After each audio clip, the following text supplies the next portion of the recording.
you guys hear me well? Right? Is my audio and video clear? If you can just confirm me out in the chat, people on the Zoom, if you can just let us know. Can you hear me well? Right? Can you hear me well or not? अरे बोल भी दीजिए people on the Zoom and people on the YouTube. जल्दी जल्दी बता दीजिए. Right? It's good to yes, people on the YouTube. I'm just waiting for confirmation from people on YouTube, which is there. Yeah, bang on. I think we are also live on YouTube as well. People can hear us. So great, guys. It's good to have on a very interesting session. One of my very old student has joined in. His name is Soumitra, right? His journey is very quite interesting. And whenever I talk about the consulting and whenever I talk about Bain, right, one of the name which comes to mind is his name because he has really worked hard in his journey to pivot his journey out. Currently, if I'm not wrong, he's connecting us from Mexico, which is there, and it's a dream of a lot of people to go there, right? So he's there with us to guide us, to mentor us, and tell about his journey, how he was able to get there, what you can do so that you can also pivot it out into the consulting roles, even with rank, without having a spike, what all things can be done. And also at the end, we'll also solve a case study so that you'll get a decent understanding for the same. So without wasting much of a time, let me invite him. I would request everybody to please unmute yourself and welcome him with a round of applause. जोरदार तालियों के साथ स्वागत करेंगे. आज Mexico तक आवाज पहुंचा दीजिए. क्या बात है कार्तिक भाई, आपकी आवाज नहीं आई. क्या बात है. चलो great. I think good to have Soumitra brother with us here on this session. And really thank you for joining in. Thanks, Shivam, for the introduction. First of all, right now I'm in India. Last week, my India aa gaya. All right. But yeah, you're right. Yeah, right now I'm based out of Mexico mostly. So Mexico City, maybe I'm just helping Bain open its new office in Mexico City, which will be working with Americas region. So yeah, great experience. Just for everyone's introduction, hi, I'm Somit. I'm a non-ranker. To be honest, I did not clear my CA final examination also, did not in first attempt. So I just kind of wanted to give you guys an overview of how you can still crack consulting and how you can get into those roles. Of course, the journey becomes a lot more tougher, but just by way of introduction about my journey, I was born and brought up in the city of Lucknow. That is where I did my internship. I mostly worked in auditing and taxation, I remember. Then I kind of shifted to business advisory role in our firm, wherein I did kind of valuations and things like that. That's where I kind of got interested in finance. From there, I kind of moved into Bain. I cracked Bain's interviews, case studies, and everything. And I have been working for like 4.5 years now. And 6 months back, I shifted to Mexico City to help Bain open its new office over here. So yeah, that's just a summary of what I had done. So I think in case it works for everyone, let's just start this up. And of course, I would love it if we could keep it just more interactive. So in case you guys have any questions, feel free to ping me over chat or just unmute yourself and ask questions. Does that work? Yeah, I think good to go, right? And I think the chats are enabled, right? So guys, if you have anything you want to ask, I think you can ask your questions, whatever you have, happy to help you out. Otherwise, I think Soumitra, you can just have a brief on the same, and also keep on troubling you in between. Yeah, please. I would love that. Yeah. So awesome. So I think first of all, before we go ahead, I think just defining that consulting as an industry is like very wide. Like you can be a tax consultant, you can be an IT consultant, you can be a cybersecurity consultant. However, what I am restricting myself to today is basically management consulting. And as the memes go, in case you guys have seen it, but a management consultant cannot basically describe his job. And I am no different in some of those ways, but I'll try to keep it vague, but still narrow it down around what a management consultant does. Typically, we just go in and solve whatever the business problem the board has. That is literally it. And now the thing is, the question that comes into my mind is, so why not a cybersecurity consultant? Why not an IT consultant? These firms typically that I am talking about are strategy consulting firms. They have a breadth of portfolio of offerings and they have industry experts within each of them. All right.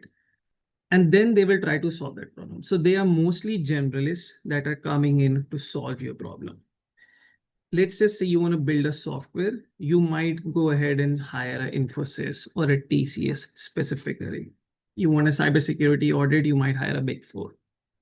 But if you have, let's just say, how do I integrate tech into my offering? Let's just say that's a question that a strategy consulting firm can come in and offer you help with. And that is the sort of problem that management consultants will. They are generalists with industry expertise that is existing, but they have like a breadth of offering over here, right? But that problem can be any problem and they will solve it, all right? Typically, I think what a typical structure of a consulting firm is kind of into three parts, if I have to be. And these are kind of the three pathways where you can enter a consulting firm, right? The first one where most of the charisma lies is the general consulting, right? This is where you go in to the client. This is client-facing work that exists basically, all right? This is go where you meet clients. This is where you go solve those breadth of issues and things like that. Expert consulting, the basically which is the mid office, and this is the capability networks. This is where I work. So BCG has it, McKinsey has it, Bain has it. And this is where you have kind of deep functional expertise that is existing. So let's just say that you're working with Reliance and you kind of realize that the problem is actually like a marketing problem. So a generalist won't be able to solve it. They would typically seek help from an expert who is a marketing expert, let's just say. He or she will come in, they will help them out and solve that problem. For example, I work in corporate finance. Anything and everything related to capital markets flows through me in. So I basically help on specifically capital markets problem. So my expertise remains a bit domain specific, but I go deep into one specific type of problem over here. And then there is a third one, which is like business services, which are mostly like support functions. Again, for all the firms, this is the broad categorization that exists in a typical consulting firm. Is the bifurcation clear? Any questions still here? You can put it in the chat, guys, if you have anything. No, I think so. Cool. Yeah. I think now I just wanted to, before I jump and talk about like what's a case study and things like that, I just wanted to touch upon like how do you get hired in each and what's the typical pathway there, right? So let's talk about basically the elephant in the room, which is like your general consulting, which is where most of the people want to go, and I get it. This is where most of the learnings also happen. And for this route, you usually have like a very high spike in your resume. And for chartered accountants specifically, that spike is usually a rank holder that usually gets you in this domain. Otherwise, for most of the people out there, whether you are a CA or not, it's usually getting a MBA from IMABCL. And that is how you get recruited into general consulting, at least at associate consultant and consultant levels, which are like the initial stages of you getting recruited. Later on, when you're basically recruitment for a partner level, lateral hires do occur. But in this stage, lateral hires are very low. Even when back in 2022, which was like the peak of hiring, lateral hires were like 5, 6, 5, 10% of total hiring that occurred from what I gather. This was like the best of the time. So getting laterally hired in this general consulting area is pretty tough and quite unheard of, right? So this is a typical path. Then comes your expert consulting. Over here, lateral paths are much more open. And over here, ranks matter less. However, the competition is much more higher because you will be competing with every single one. So basically, toppers from SRCC, LSR, and every other college will be applying it. Although they might be applying at analyst level, let's just say, you will be applying at a higher level, which is associate. But still the competition is pretty wide. And over here, lateral hires have a much better chance. But for a CA specifically, what I would say is that you need to curate your profile based on where you want to apply. Let's just say you want to apply in corporate finance, make sure that you have like a capital market spike that is occurring in your resume. If you can't prove your subject matter expertise, it is still a very tough job for you to basically get in expert consulting also. All right. And once you get into expert consulting, you can take a shift. There are some internal routes which are very tough, but you can take a shift into general consulting once you enter expert consulting. There is a route that exists, but it's very tough again. All clear? All right. So I think this is it. Just which skills from C articleship proves most valuable in consulting? I would say, depending upon where you intern and how you intern, what I can say in consulting, it's just mostly about picking up ambiguous problem statements and putting up into a structured framework and then approaching that problem. That is what is tested at initial levels, right? And that is what consultants are paid for, to be honest. It's not the most perfect solution that you deliver. The CEO, CFO will always have like this ambiguous problem that is occurring. And then how you approach that problem, how are you basically able to bring sense out of that madness? That is what matters, right? I think that is what matters. I don't know whether you have that kind of experience in articleship, but you can basically, by practicing case studies, which we will discuss upon later, you can kind of showcase that when you discuss later. Right. Okay. How were you able to crack Bain without doing MBA, without being a non-ranker? I think I just address that expert consulting is kind of the area wherein you can apply. It's still tough. Still rankers get preference over here. I think it totally depends upon your resume. I kind of cold emailed the director of Bain, where I got a chance to interview, but many people have just reached out to the HR and simply applied. Their resume got shortlisted. It was not like a super rocket science, but your resume kind of needs to have a spike. But yeah, expert consulting is where you can still land up a role without being a non-ranker. General consulting, I've still seen that 90% of the people are rankers. How do we show spike in capital market in resume if we go for audit and tax and articleship? I think that's a very legit question. I think how I showed was basically my education. So I did CFA first of all. Secondly, I went ahead and showed how I did valuation and advisory work while doing my internship in the third year. That's what I tried to focus on. Plus, there were other things in terms of my projects. Plus, the third thing that I would highly recommend you guys also to do is, even if you don't have like a CFA or anything, whenever you send in your resume, please send a proof of work. So I remember I had run this analysis of a company, which was basically Indian tobacco company. And I had this very drastic opinion, which was like, I was like, this company is super undervalued and one should buy it. So uske se और ज़्यादा interest आ रहा था लोगों में, because ITC was a highly debated company at that point of time, back in 2021. Because it was basically stuck at 200, 250 stock price. So they read my stock report, let's just say, and then they started asking me a lot of questions. That's where it kind of went ahead. But yeah, I think I'll take a pause on the questions for now. I can address them later on.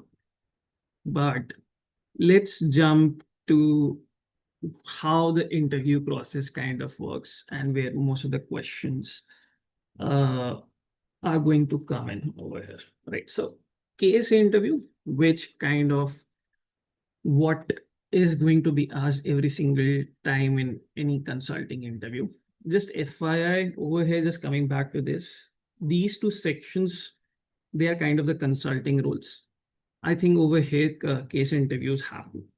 The third business services section, from what I gather, it's mostly non-case interviews that occur because like these support functions, for example, finance roles for CAs and things like that. accounting, payroll, and regulatory stuff. So over here, it won't be like that, right? Uh, Anyways, so for case interviews over here, they basically test how you are going to perform in your actual job and whether you can think on the feet or not. Secondly, whether you are presentable in front of client, they kind of sort of measure that also. All right. And that is how that's what the case interview is. Don't approach it in a way where you want to like get the right answer. Approach it in a way where you give basically the right framework to your problem. Like I said, the thing that you want to showcase is that you can take an ambiguous problem and put structure to it. That's your aim over here, and that's what you want to showcase in an interview. And for that, I just listed down few resources. Uh, I think Victor Cheng is quite popular. Everyone goes through his videos. The Rocket Box is kind of a new YouTube channel. I think they have a paid subscription services. I'm not sure, but I did look at the free tier. It's really awesome. They basically have a lot of case interviews that you can refer to on YouTube. Of course, Case Interview Cracked is like an IITB seminars that they held. You can take a look at them. They will help you out. And at the same point of time, what I would say is just download IIM Ahmedabad and Bangalore, Calcutta's consulting case books and start practicing case books from there. But the most important thing is you practicing actually case studies. How you do that, it's totally depends on you.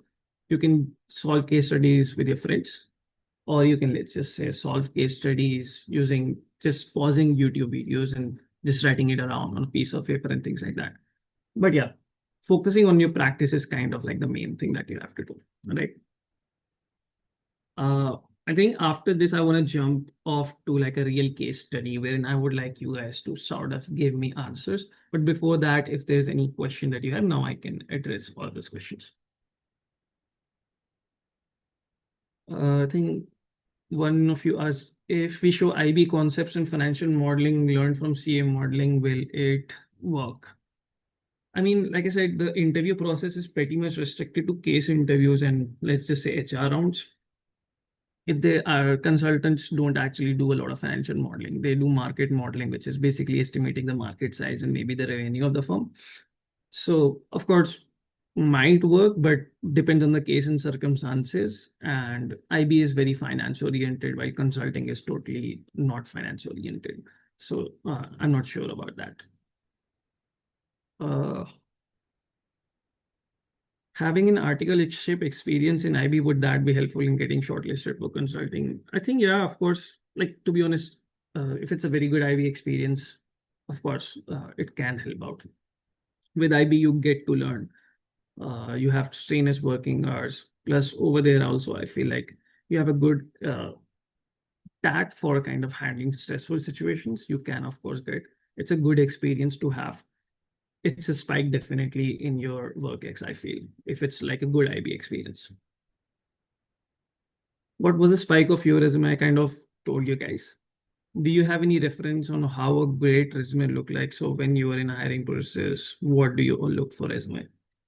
I think when you're drafting your resume, I'm going to say a bit of cliched stuff over here. It focus on basically like showing the results over here. Like most of the time, I remember when I was drafting my resumes 4 or 5 years back, the distinction that you want to kind of gather is it a job description or is it basically telling me what results did you achieve? So yeah, just right now. But I think you need to keep that in mind. A lot of people, when they send resumes, it basically sounds like a job description, to be honest. Just because you fill in like numbers like I audited 100 crore revenue company or things like that, it doesn't seem impactful enough. Make sure that you follow.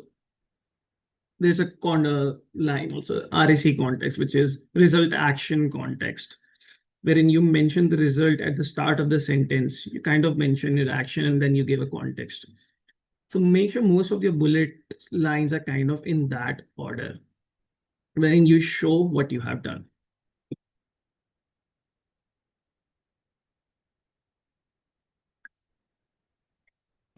Someone asks, how do you create an edge over an MBA student?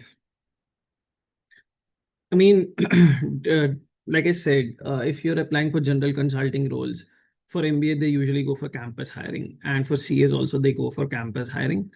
Not campus hiring, but I think they usually after results, they release you out of form. I don't know if they're doing it now, but they used to do it back in those days. And so I'm not sure if for general consulting roles, you'll be actually competing with MBAs because they have their own shortlisting criteria. At the same point of time in expert consulting, MBA students definitely going to be competing with. What you can showcase is the fact that you have domain expertise. That is where you like. So, like I said, it was with even it was capital markets, I could showcase easily that I can do capital markets. I won't stress too much about the competition. All you can do is just control whether you can work or not. Apart from case studies, what should be practiced to apply in private equity domain? I mean, to be honest, if you're talking about general consulting practice in private equity, nobody is like kind of hiring or like asking interview questions specific to private equity. They're at max going to be about mergers and acquisition. Nobody expects you to be like a finance private equity geek in consulting, to be honest. And if you're applying to the expert consulting domain, again, it's not going to be like a private equity specific questionnaire that you're going to receive. It's going to be general consulting. They're going to train you specifically in private equity. At least that is very true for Bain, and I'm pretty sure about McKinsey, Bain, BCG also. They're not going to like go into a lot of private equity questions if you want to even target private equity group. Some knowledge, of course, works. And of course, having just investment thesis of a company, like I said, when you send that, that's a very big like telling them that you have a proof of work, you can deliver something. Let's say I have 3 years of start audit experience as a CA. What distinct courses certification can help me get into management consulting? Whether it is possible after 3 years and how to get shortlisted. I think I kind of have touched upon it. With GC, it's mostly rankers and MBA route. With with expert consulting kind of depends upon the domain that you're applying. For example, if for me it was capital markets, I could showcase it using CFA, my WorkX, and like I said, I submitted an investment thesis. Anyways, I think I'll jump on a quick case study now. Let's say if you guys have like a pen and paper, just have that pen and paper ready. But let's just say that your client is basically sorry.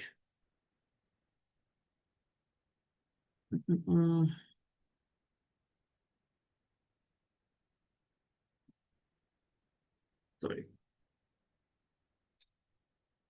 Yeah. Yes, let's say that your client is basically a consumer electronic giant and it's considering an acquisition in kind of an AI space. It's basically an AI enterprise that they want to acquire. And this AI enterprise has like a very good AI assistant that exists in them. What's the first step that you want to take when you're analyzing this case? This is basically a merger and acquisition case, and very simple case that I'm going to deal with today. Just to give you guys kind of an idea, but what's the first step that you want to kind of take over here?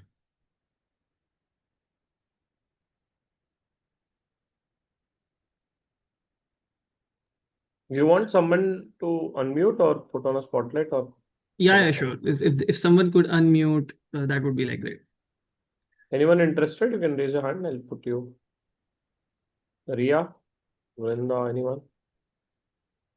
Not great. Yeah, sure. Nandil.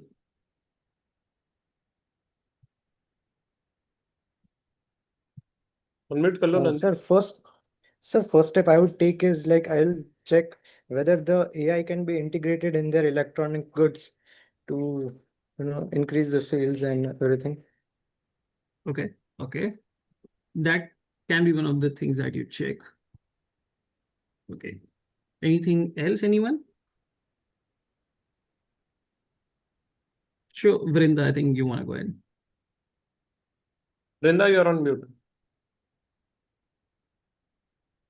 Sir, if they want to acquire the AI space, so we have to see the multiple segments. First of all, that what is the feasibility, whether their product can be where the product is, in their product, the AI can incorporated, then what is the target market? What is the target customers? What is the cost they would be bearing it if they put the AI into it? And whether the with the cost, the customers are willing to pay that amount or not. And again, the acquisition of an AI space, then what is, they have to also conduct the due diligence of the AI space network, that whether it is better to acquire it or not, like this. Okay, okay. Thanks for that answer, Virendra. I think it makes sense. Anyone else? I think Ria, you have also raised your hand. Yeah, am I audible? Yeah, I can hear you. Yeah. First of all, yeah, I just had the point that due diligence for the client, like whether to acquire that or not, the background verification, or whether we can have to go for synergies as well, whether the acquisition creates synergies or not for us. So Okay, okay. Got it, got it. I think pretty much what you guys told is something that of course you will do in the process. And that is something that a consulting firm gets hired for. Commercial due diligence, a lot of you guys mentioned. Yes, that's gonna occur. Financial due diligence is usually, by the way, handled by Big Fours. Commercial due diligence is handled by MBBs and of the world, basically. But nevertheless, when you hear a case statement, first of all, your instinct should not be to solve it. Like I said, the only parameter that you are judged upon is whether you can pick an ambiguous problem and put a framework and an approach to it, all right? This is what you get paid for, and this is what you have to showcase in the interview also, to be honest, all right? So before you go ahead, first make sure that you understand the problem that is occurring, right? First step, if you have to kind of list on, should be to make sure that you understand the case problem. Right now, when I gave you that we are going for this acquisition, first you need to make sure that you ask a lot of clarifying questions. That is what people typically do when they hear a case statement. Now, if I drop that hint, instead of saying that, hey, let's go for a due diligence or let's do a market analysis or things like that, what will help you out to understand what the problem is first? And what do you think will help you understand basically the context first? Yeah, sure, Nandal, go ahead.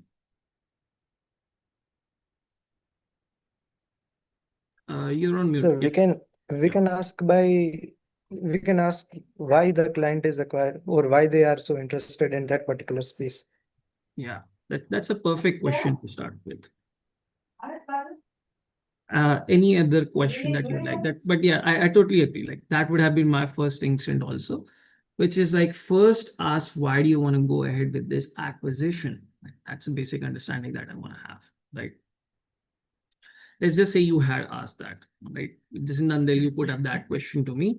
As an interviewer, also, I want you to ask a lot of clarifying questions so that you kind of extract few data points from me. You interviewer at the start does not usually give out all the data points that he or she has.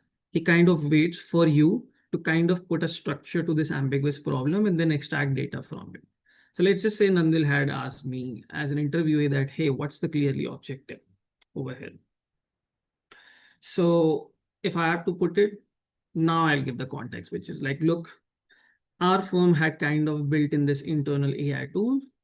We basically were pretty bad at it. We kind of spent a lot of money and we realized that, look, we are not good at this AI stuff. So we want to go ahead and do this acquisition for $500 million, which will kind of help us in basically making sure that our electronic devices, which is basically laptops, mobiles, and everything has this AI assistant in this. And this will ultimately create in a lock-in environment for our customers, let's just say, so that they kind of remain stuck. It's like Siri on Apple, basically. They're trying you to force you to kind of fit in this environment. And that is what our pitch is. Secondly, the reason why we're doing this acquisition is because our customers are kind of, due to this Gen AI wave, expect us to do a AI kind of uplift, and we are not there. So this acquisition will speed up things. And secondly, we will be able to kind of lock in our customers. Those are the two kind of aims that are over here, all right? Now, once you listen to this information, I would still say that, okay, now you understand the problem, what's occurring over here, why the acquisition is occurring. Now, if I have to go ahead, you guys had touched upon like what's the market analysis, someone had said, what kind of synergies are we expecting? Now, instead of asking those sorts of questions, let's just try to build like a MECE structure over here. MECE is mutually exclusive, completely exhaustive. I think if you guys know about this, which is like in a framework, in a tree basically, which you have, all the options should be exclusive in themselves, all right? But at the same point of time, they should be completely exhaustive. Basically, those two options, let's just say, kind of represent 100% of the environment that is existing. All right. Does it make sense? Do you guys have any questions over here? I'm happy to pause and answer your questions till here.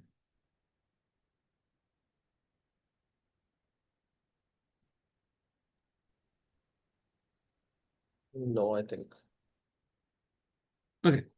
So yeah. Anyways, so continuing upon that, if you guys had to let's just take a stab on building a structure to this problem around how you would approach it. How would you approach this framework now? Like, if you have to form, like, let's just say, yeah, I think Khushbu, yeah, you can use the Zoom hand also, but yeah, sure, go ahead. So basically, we can develop the alternate course of actions along with acquisition. We can check if we can outsource the work or if we can hire a better team for the same, and then compare the options on different parameters. Okay. Again, I think what you said totally makes sense, first of all. I think there's nothing wrong with what you suggest. But what an interview typically looks for, this is for everyone, not only for Khushbu, which is like, can you put a framework to it? And by framework, let's just say, and I'll just give you an answer over here. If this merger and acquisition problem usually comes up, I usually divide my analysis into two parts. Let's just say one is like the financial aspects of an acquisition and the non-financial aspects of an acquisition, right? These are two mutually exclusive options, and both of them are completely exhaustive also at the same point of time. Now, there are a few financial considerations that I will make. There are a few non-financial considerations that I make. Once I kind of tell my interviewer that, hey, look, this is how I want to approach this problem, then I'll start asking questions, which is like, let's just say on financial aspect, what questions can I ask?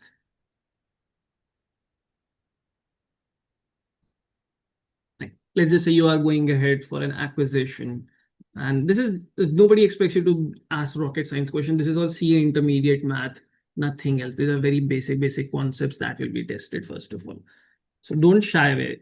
Like, all answers are welcome, like even if they are wrong. But I would like you guys to kind of take a stab at what would you ask? Basic questions. Like, yeah, Isha. Am I audible? Yeah, I can hear you. What is the current profit of the company?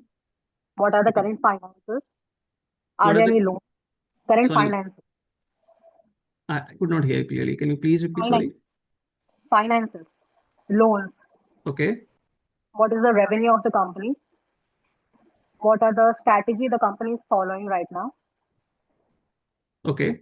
Makes sense. For the financial aspect I'm talking about. Okay. I think, yeah, makes sense a lot of what you said.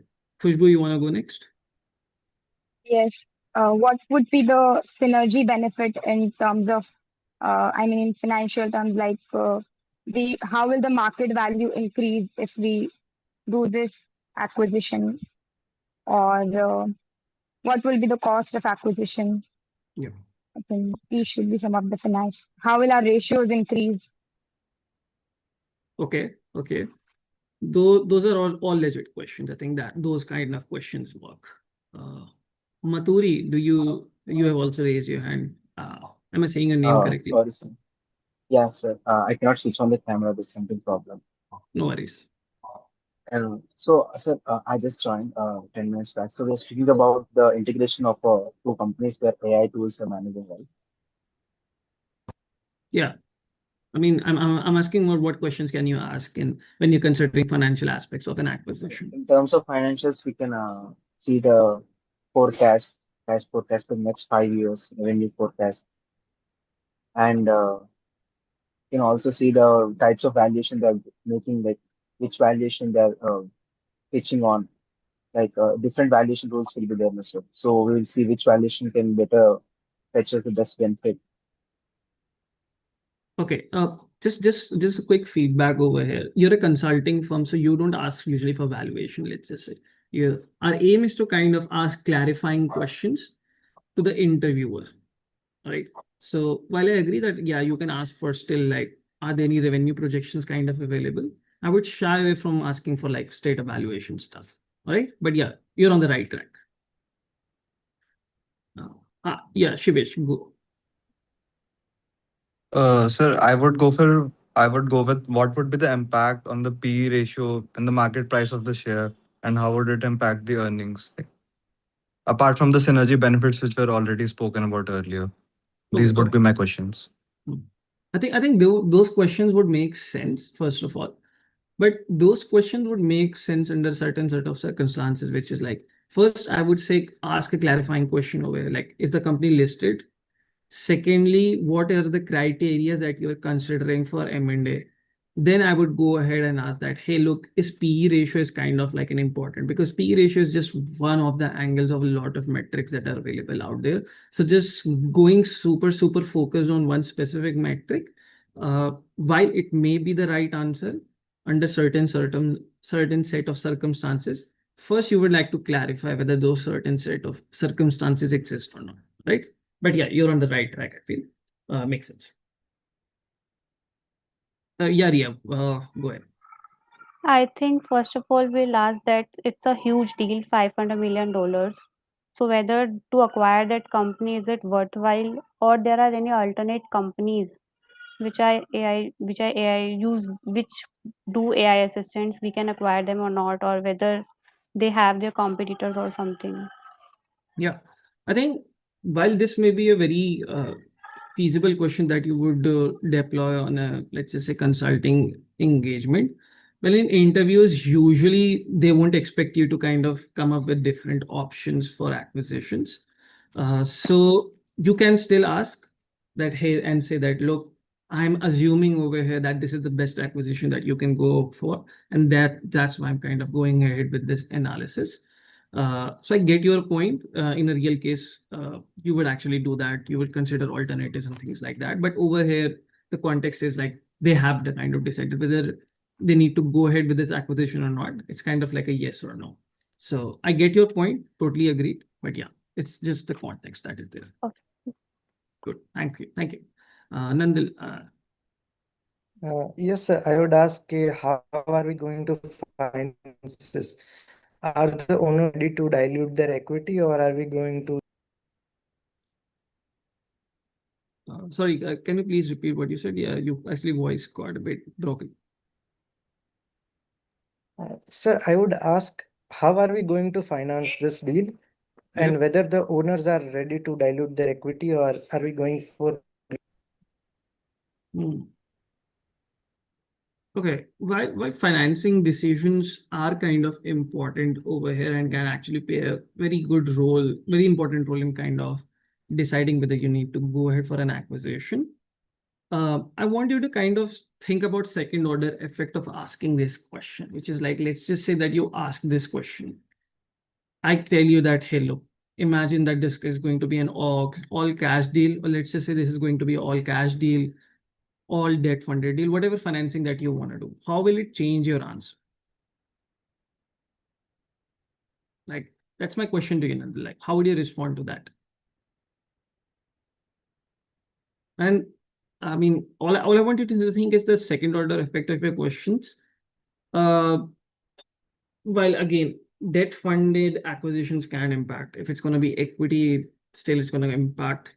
But over here, I would say don't ask that question, but still, if you want to ask that question, you can ask that question by asking, first setting up the context, which is like, hey, are you currently over levered or not? Do you want to understand the mode of financing for this acquisition or not? Or do you want to just understand whether you should go ahead with this acquisition or not? Something like that. All right. So set the context before answering these kinds of questions. But you're on the right track. In the real case, I would have definitely asked and considered this aspect. So totally makes sense. Karthik, you also have something to say? Yes. So, like, I would like to ask, what is our target customer base? Do we want to offer this AI utility to all set of in all set of products, or is specific to like smartphones or the laptops, or and if it is let's say if it is specific to laptop or notepads or the computers, then what level of integration we are seeking for, let's say for the smartphone, are we going to integrate to the very core level, like in every aspect, or to a very specific set, like using just as a AI assistant? So Okay. While I think that the question is great, can you tell me why are you asking this question? And over here, like, how will it impact my acquisition? Let's just say like I said, I want to basically have an integration across my laptops, mobile phones, computers that I offer as electronic devices. Basically, how does that impact my acquisition decision over here? I kind okay, of wanted to understand from you. yeah. So I mean, it's not like we have selected that particular company only.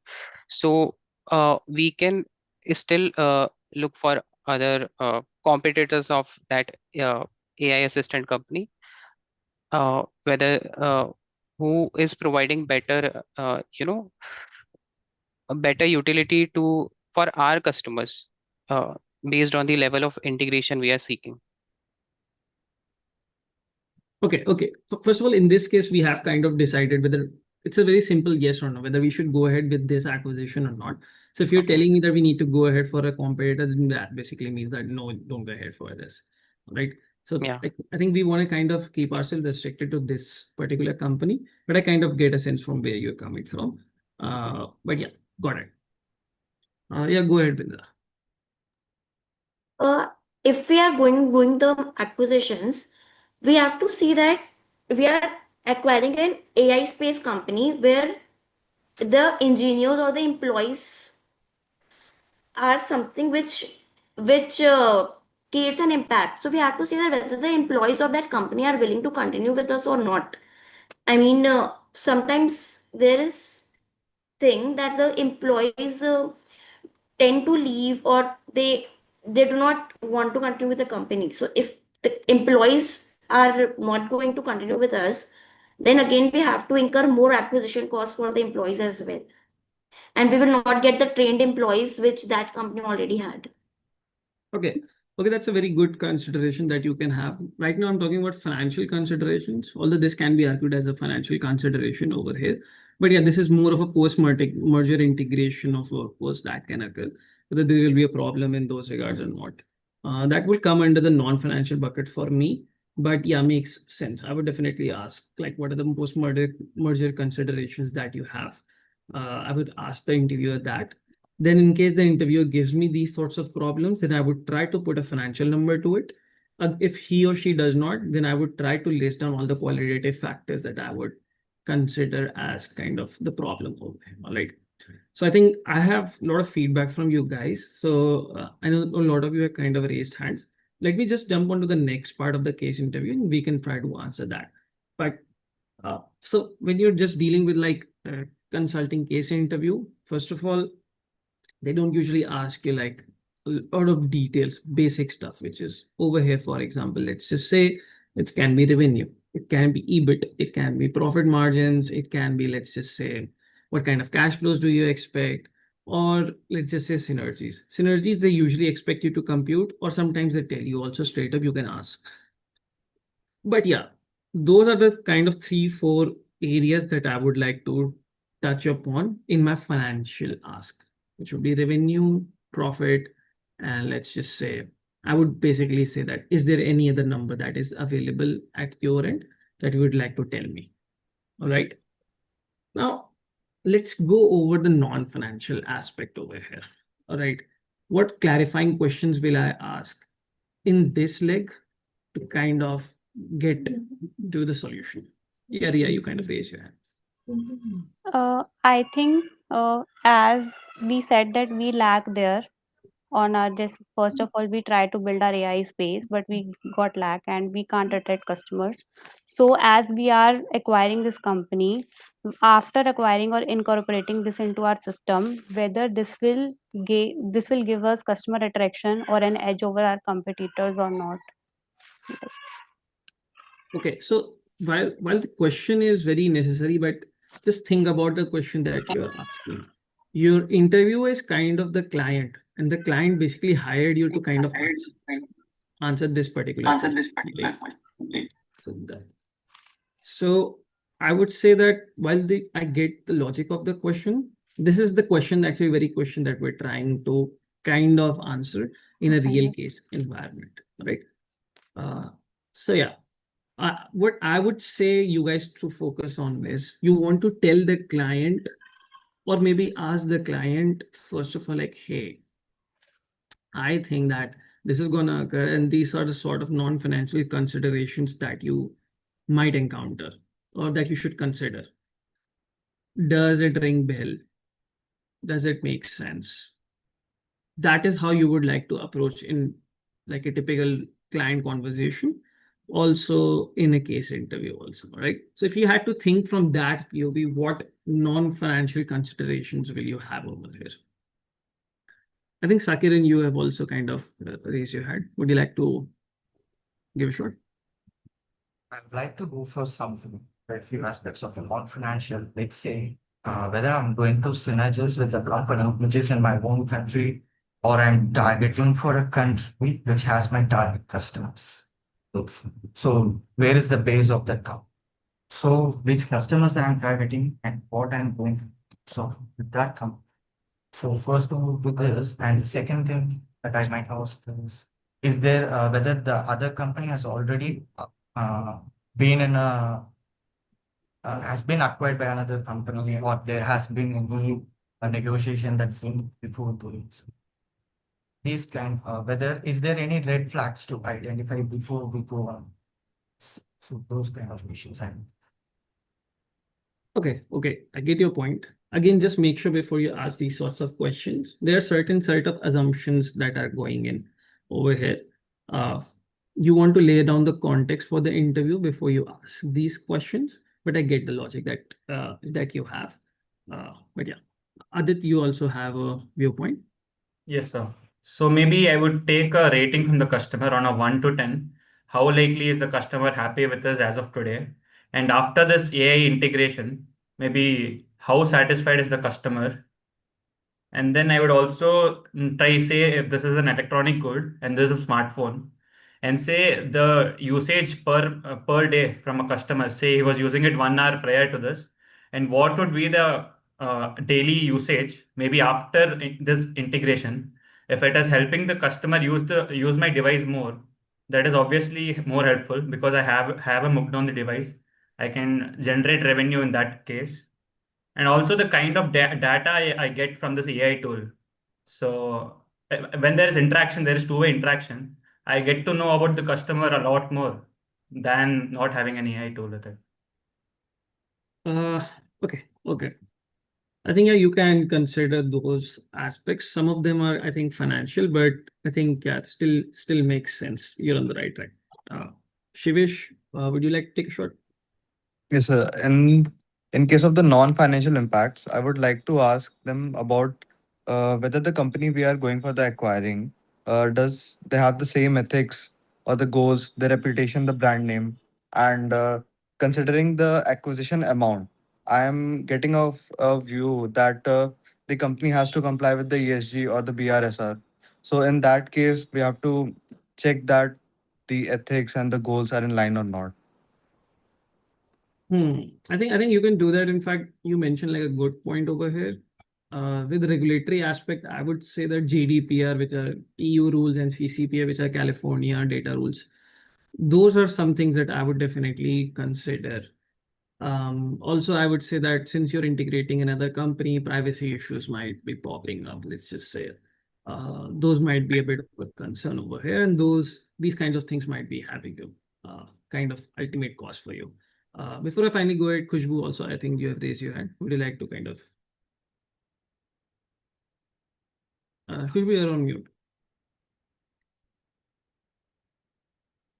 Okay, am I audible?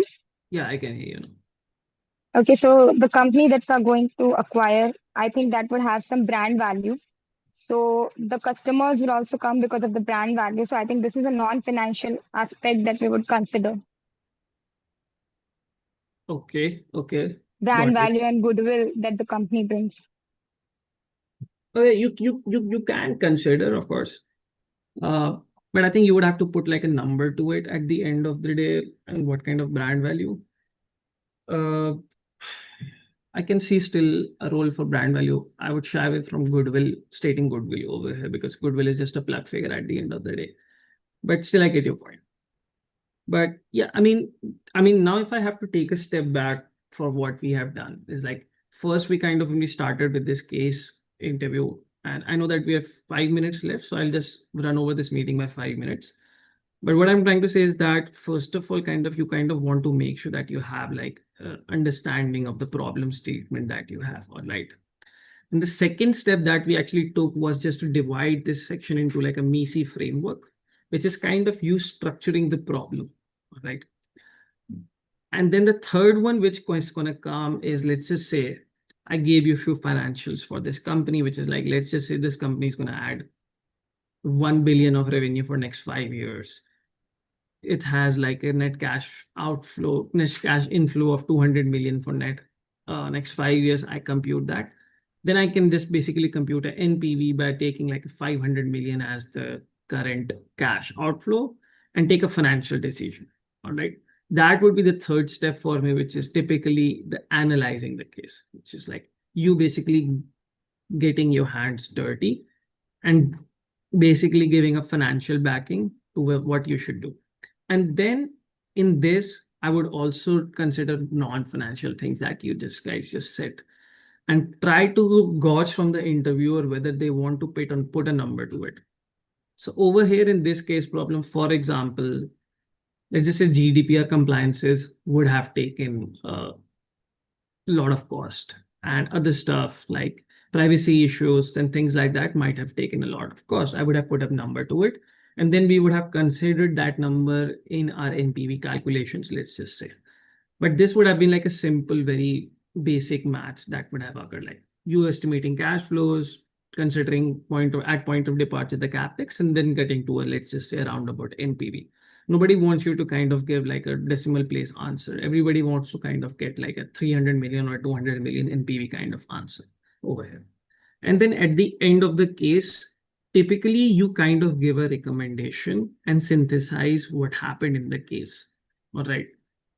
Which is the last step. Usually like last two questions revolve around it, wherein you kind of tell that, hey, look, this was the problem statement. This is how we considered it. This is how we solved it.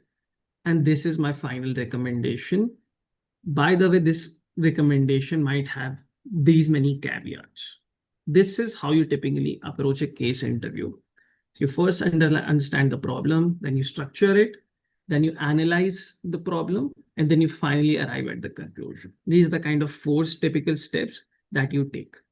I feel like most of the time, the second step and the third step is where people usually mess up, wherein they usually are not able to structure the problem into a framework, or they are not able to analyze it. Don't overthink about analyzing is what I would say. Sometimes even if you have given incorrect calculations, many times, in fact, they work if the structure of your problem is right. Because many times the interviewer also kind of wants you to get the right answer, so they will nudge you in the right direction. So don't get scared because of that. But I think that is pretty much the gist of how you approach a case interview.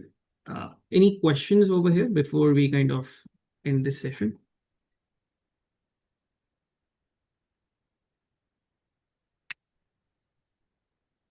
I think Khushbu has one. Yeah. So, as you said, breaking into management consultancy at CA fresher level is difficult. Can you guide us on some of the roles that we can opt at the entry level so that and later on pivot to management consultancy that will help us, kind of an exit option into Yeah. management consultancy? Yeah, I think that's a very good question. And to be very honest, management consulting actually takes people from very diverse backgrounds. There is no very single uh, like domain where I would say that if you go into this. So, for example, due diligence is very good. Financial due diligence usually works. People usually enter private equity. After that, you can become a very good candidate for that, I feel. So I would put that. But even if you become like an auditor or even an FP&A person into inside a corporate, I think the key is not particularly targeting like a, let's just say, very high exit in terms of like a job. The main problem that occurs after that is usually like whether you can get a good MBA college or not. I would honestly put that as the biggest problem, with your pre-MBA experience also kind of playing a role, not denying that, but in India, it kind of matters a bit less than you would want to. If you, let's just say, are able to crack IIM ABC and are able to get a good score over there, you will pretty much get a shortlist from MBBs over there. I would not stress too much upon my pre-MBA experience. I would stress much more on CAT and let's just say GMAT and prepping for ISB, things like that. But yeah, due diligence would be my take. That's just my opinion that due diligence is like a very good field for overall. Like it just gives you very good exit options, even if you're not able to get into MBA, let's just say, still you get very good exit options, I feel.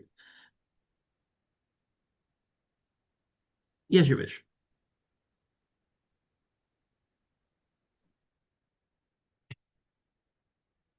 You're on mute. Yeah.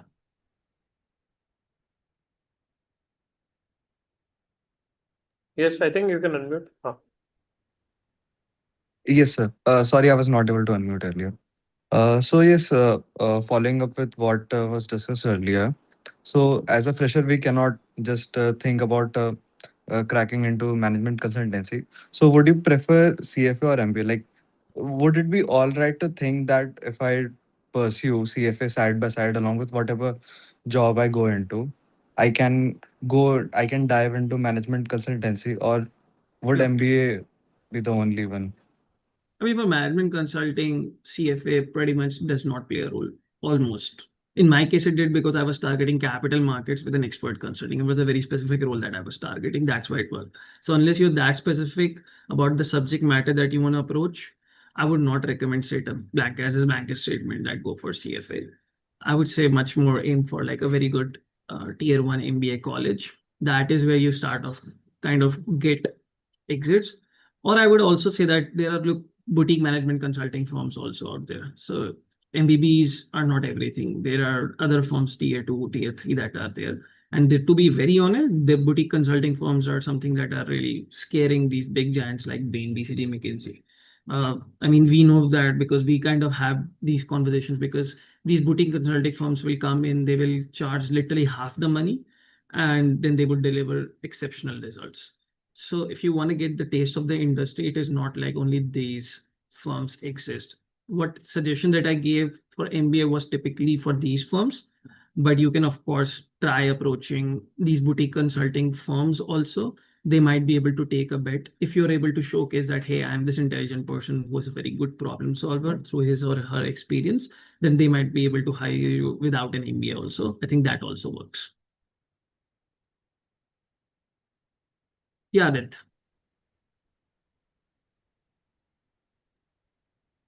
Hi, sir. So again, I've done my articleship and due diligence, valuation, and internal audit. So should I again, if I want to get into management consulting, should I get an additional degree from a foreign country, or would you prefer WorkX over that? I mean, I depends on totally where you want to do management consulting. So if you want to go, let's just say, whichever geography you want to target. So let's just say you want to target Middle East, then European business schools are where you typically go for. for getting into management consulting. If you want to target US or Americas region, basically USB schools are basically the option for getting into management consulting into Americas region. With US schools having this advantage that if you go over there, pretty much anywhere in the world you can get pretty much. I mean, like there's a very high chance because they are very well recognized. But if you go to European B schools, you are not able to target like US B schools that much unless you're like a US resident. That being said, you said that whether you should go for WorkX or you should go for like a B school. That was your question. So I would still say that, like I mentioned, like getting a very big spike for general consulting experience is very important. And usually at the initial stages, academics matter a lot. That's why I'm just saying that I am ABC tag is very important, or a CA ranker becomes very important. Otherwise, target expert consulting areas and try to take a shift to general consulting. Otherwise, MBA is like your best bet to get into consulting. Okay, And sir. the third option being, like I said to the previous guy, I'm sorry, I'm forgetting his name, which is like getting into a boutique consulting firm. That might be another option. Okay, what if boutique consulting does not work out? Like if I want to get a work experience in either FDD or valuation, that works, sir. Sorry, I did not get your question. What do you mean by? Work in either FDD or valuation. What would you prefer? Is it valuation or FDD? I would prefer FDD, but to be honest, both of them are very finance oriented. It's just that FDD that I mentioned is going to be a lot more related to private equity experience for due diligences that occurs. It's mostly CDD, although both of them are quite unrelated, but they're still kind of like, in my personal preference, FDD is a good experience. It's very Okay. versatile because you can basically shift away from management consulting also later on. Got it, sir. Thank you so much. Yeah, Vrinda. Go ahead, Vrinda. I think. Yeah. Sir, from past 2 days, I have been seeing the videos of IAM consulting clubs on the YouTube. There, initially, I started with solving the case studies, but the mind did not work in that manner. But the way they ask the questions, like of profitability, guesstimates, how do we say that they keep on asking the questions? So, is it good in an interview just to keep on asking the questions that arrive at a problem? Yeah, so in like case interviews, 50% of the case interview or more than that is you just asking questions. So usually what happens is that you just give a bit of a context to your question. So let's just say this was like a merger and acquisition, like I said. So first you give them a framework, which is like, hey, look, I'm approaching this in a way which is, I'm considering few financial considerations like revenue, profitability, cash flows, and non-financial considerations like privacy risk and things like that. Does that work? One. And also, do you have any financial metrics that are available so that can help me solve it? That's how you approach it. You first give your context, then you ask a question, end with a question. Then they kind of give you few information, then you again give your opinion on it, then you ask a question. That's how you typically approach it. So, can in my resume, I can mention that I have been solving the case studies of IM consulting clubs in the YouTube. I would shy away from doing that because like basically anyone can write that. Secondly, that's why the case interview is there. So if you write whether you've been practicing it for 2 years or 5 years, it does not matter. All matters is that whether you can actually like, first of all, getting the shortlist is the toughest thing. And if you get a shortlist, you just being able to solve case studies is the thing that they are looking for. I'm not sure if that would be helping out. And one thing was there, as you said that in expert consultant, you focused on one of the domain like capital markets. If we want to explore more of the domains which these companies have been offering the expert consultant roles, so from where we could do that? Just go to the job portal. You will see a lot of options over there. You can, every consulting firm has their offices in India for expert consulting. You can just go to the job portal. They have links for it. Okay, thank you. Welcome. Yes, Sakshi. I think Soumitra, we can just close it out because I have one Okay. more session after this. Okay. But yeah, what we can do is you can put your doubts in the chat on the YouTube after this.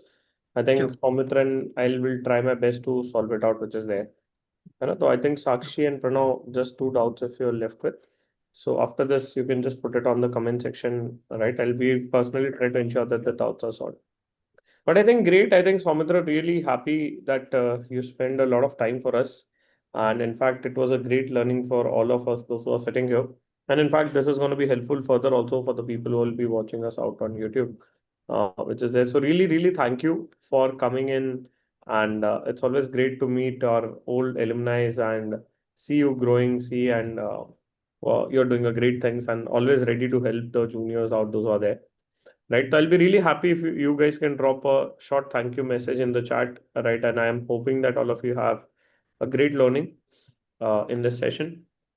And really, really happy and wish you all the best for your career ahead, Soumitra. Thank you. Happy to meet you in person someday soon.